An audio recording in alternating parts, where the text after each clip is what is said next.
Hello YouTube, Flashlight Enthusiast here.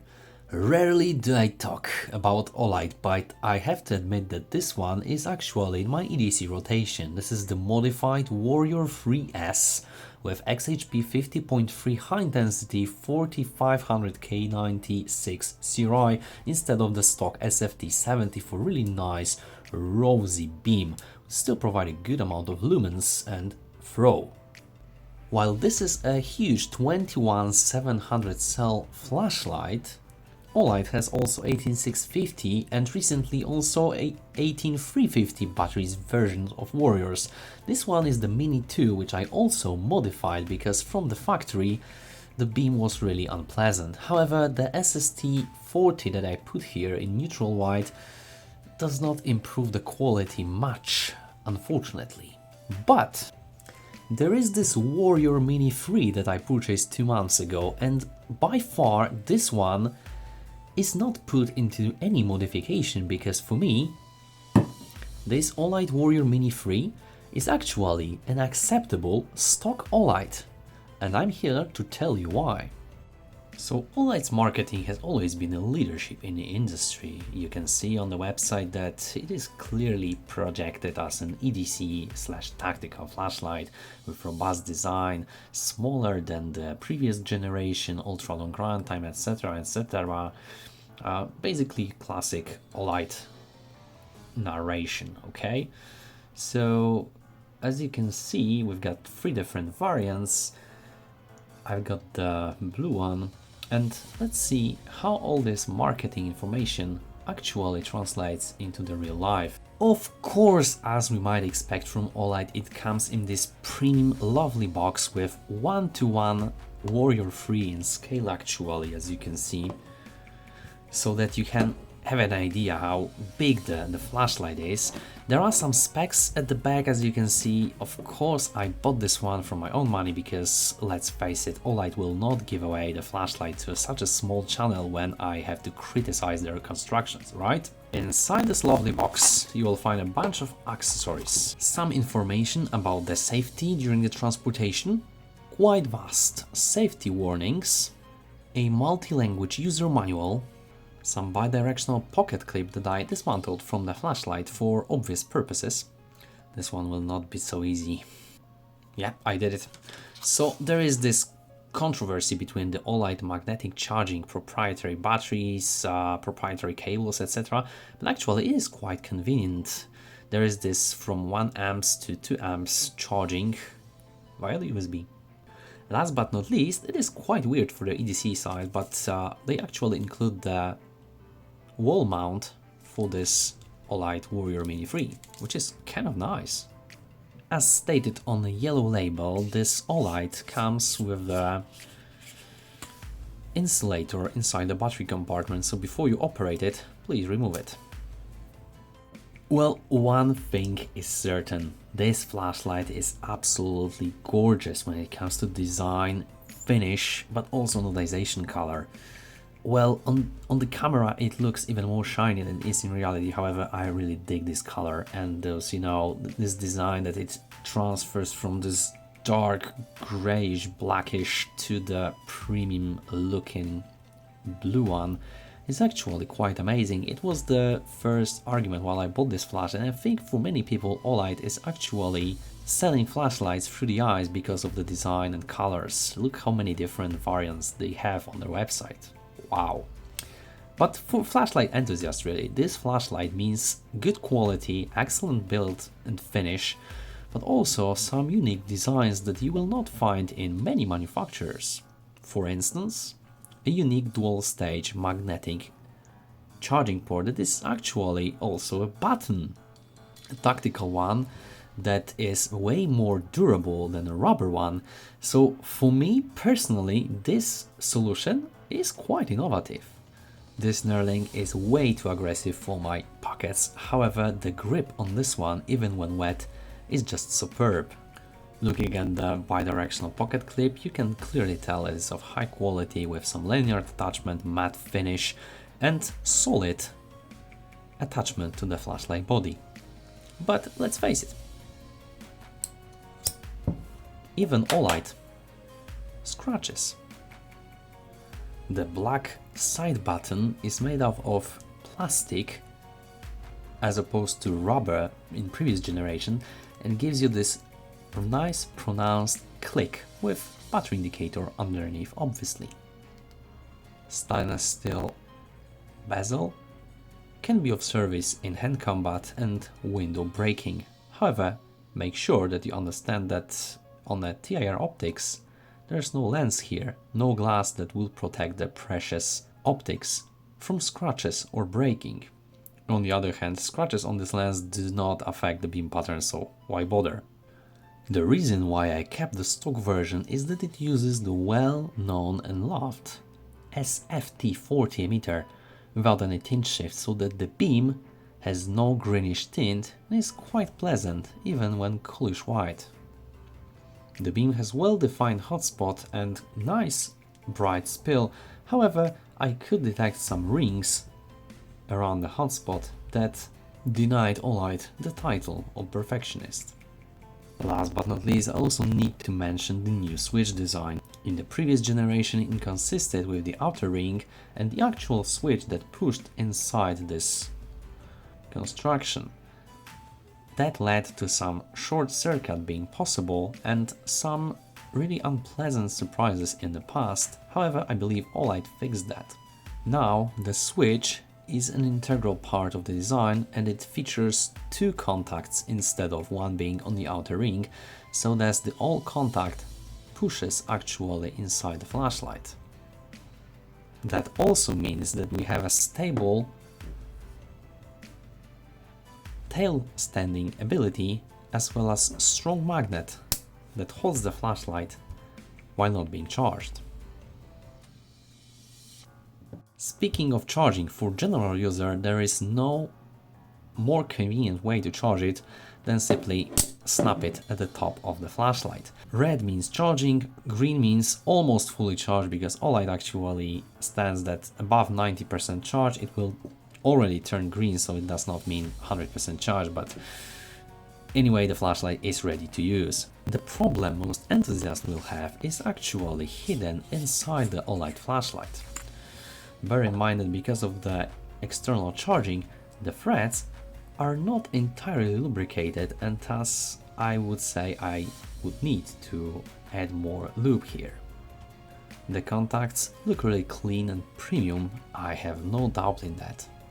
The problem is here in the battery, because it uses the proprietary design that only Olight battery can be charged inside because of the dual contact. Also, because there is plus and minus here on this side, unscrewing the battery tube slightly will not lock out the flashlight, and thus you will rely only on an electronic lockout. The battery itself is definitely of high quality, and I cannot take it from Olight. There is the high discharge battery rated at 10 amps, there is the highest capacity possible on the market. However, the problem is you cannot use any other batteries because it will simply not work inside this flashlight, and that's the huge misconception that Olight's adopted. Pity. Down there are some contact pins that I usually see, for example, on the Zebra light, which is great for low internal resistance, also good contact points. A quick test will confirm my words as I insert the standard 18650 from Sofirn, button top mind you, inside the flashlight. There is still some room for the spring to bend, but unfortunately once I screw the flashlight down it will not work because there's only one contact here instead of two. That's the pity. What got me discouraged in the original Olight Warrior Mini 2 was the proximity switch that was actually affecting the performance of the flashlight. So whenever you try to, hit the turbo output and get it closer to some surface, it will dim down automatically, to prevent the flashlight of burning something. And it was kind of cool, however, you weren't able to disable it whenever you like it or not. Then in the bigger brother, the Warrior 3S, they actually incorporated the mechanism to cope with it. So basically when you got into the turbo output and then you double press again, it will actually be turned off whether you close the object or not. Warrior Mini 3 goes even further, so actually it is only present while you activate the turbo output, so that you won't burn the hole in your pocket. However, if you activate the turbo mode in a safe environment and then you move the object near, nothing happens really. So don't worry if you like to blind the opponent near his face or maybe walk in the rain. Olight also decided to incorporate the sensor outside of optics, hidden on the side, so that this does not affect the beam pattern. Pretty nice. When it comes to UI, as always, it is plain and simple so that every Joe can understand. One click for on, one click from off, hold from off to go into the quite low moonlight mode, then hold again to advance into the loop of low, medium, high, low, medium, high, low. As you can see, mode advancement is fairly quick, and then double tap for turbo output, then triple click for strobe mode. One click will turn the flashlight off. There's also some timer feature and the lockout feature that is quite essential, so hold it from off until the moonlight mode disappears. Then the red indicator under the switch will display the flashlight is actually locked out, and then hold it again to turn it on into the moonlight mode. Personally, I would like to see more like 4 clicks from off, because it's much easier to hold the switch accidentally in the pocket or in the backpack than to click it certain amount of times. And as I mentioned, if you even unscrew the battery compartment slightly, the flashlight still kept being turned on because 2 contacts are on the head side, and it relies on that, okay? So you also have this tactical switch, because this is a tactical flashlight, dual stage buttons, so you can lightly press it or fully press it. And basically there are 2 modes again. This is the daily or outdoor mode and tactical mode. So when you half press it in the daily mode, you will get a constant medium mode, and then if you press it hardly, you will go into the turbo output. Then you can also do a momentary by holding the switch, and when you release it, it goes the same way, so medium or turbo. And when you depress it, the flashlight will turn off, which is quite brilliant in EDC situation, because you don't have to, look for the side switch. You just go here, shine it momentarily, and you know where you're heading. So this is even not in a tactical situation, it's quite brilliant. But then you also have a tactical mode, so then you switch it, you press fully the tail to sail switch and click once on the side switch, and now you have the half press for momentary medium, and then full press to the strobe mode. And then in this particular mode there is no constant illumination, just the momentary. As long as you press the switch, the flashlight is shining. Here are my lumen measurements of the Warrior Mini 3. If you need more time, feel free to pause the video.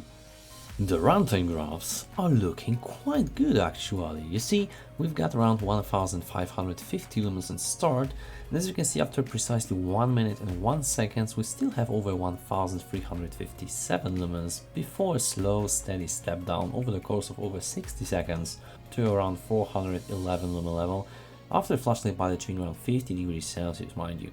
And then, as you can see, we've got excellent flat output regulation over the course of 3 hours and 3 minutes with 415 lumens sustained before stepping down to lower modes, actually not to leave you in the dark.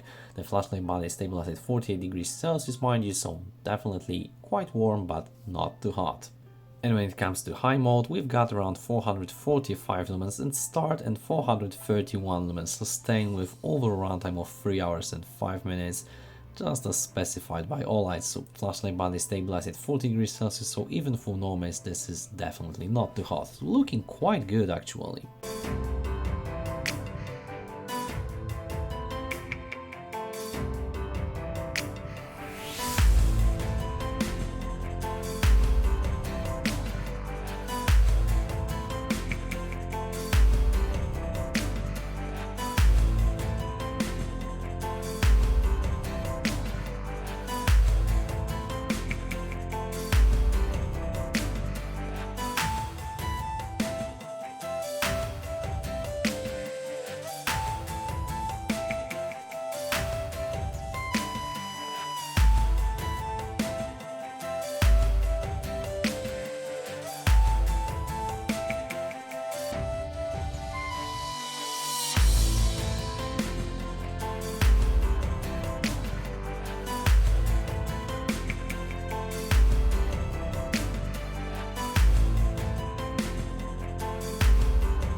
So here it is, the Olight Warrior Mini 3.